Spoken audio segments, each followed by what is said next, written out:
државните службеници.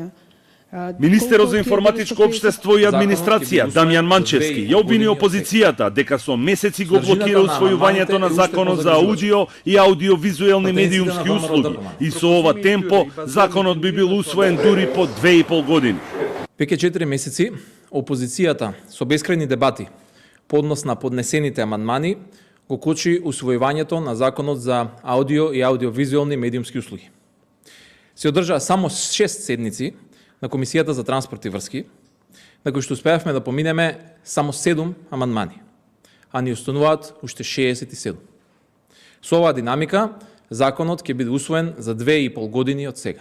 Тој имаше замерки околу содржината на поднесените амандмани на опозицијата.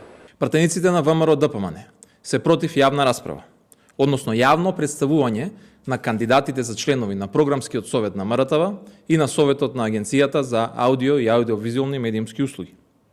Да се биде против транспарентност и јавност во изборот на независни регулаторни тела е да се биде против основните демократски принципи.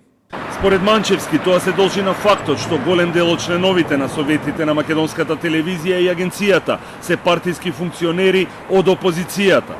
Голем дел од членовите на Советот и на АВМУ и на Програмскиот совет на МРТВ се партиски членови, сегашни и поранешни високи партиски функционери, советници во кабинетот на Никола Груевски.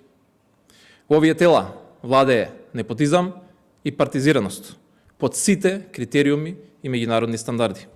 Реформата во медиумите, департизацијата и професионализацијата на јавниот радиодифузен сервис и регулаторното тело, Агенцијата за аудио и аудиовизуелни медиумски услуги е една од клучните реформи кои беа побарани од владата.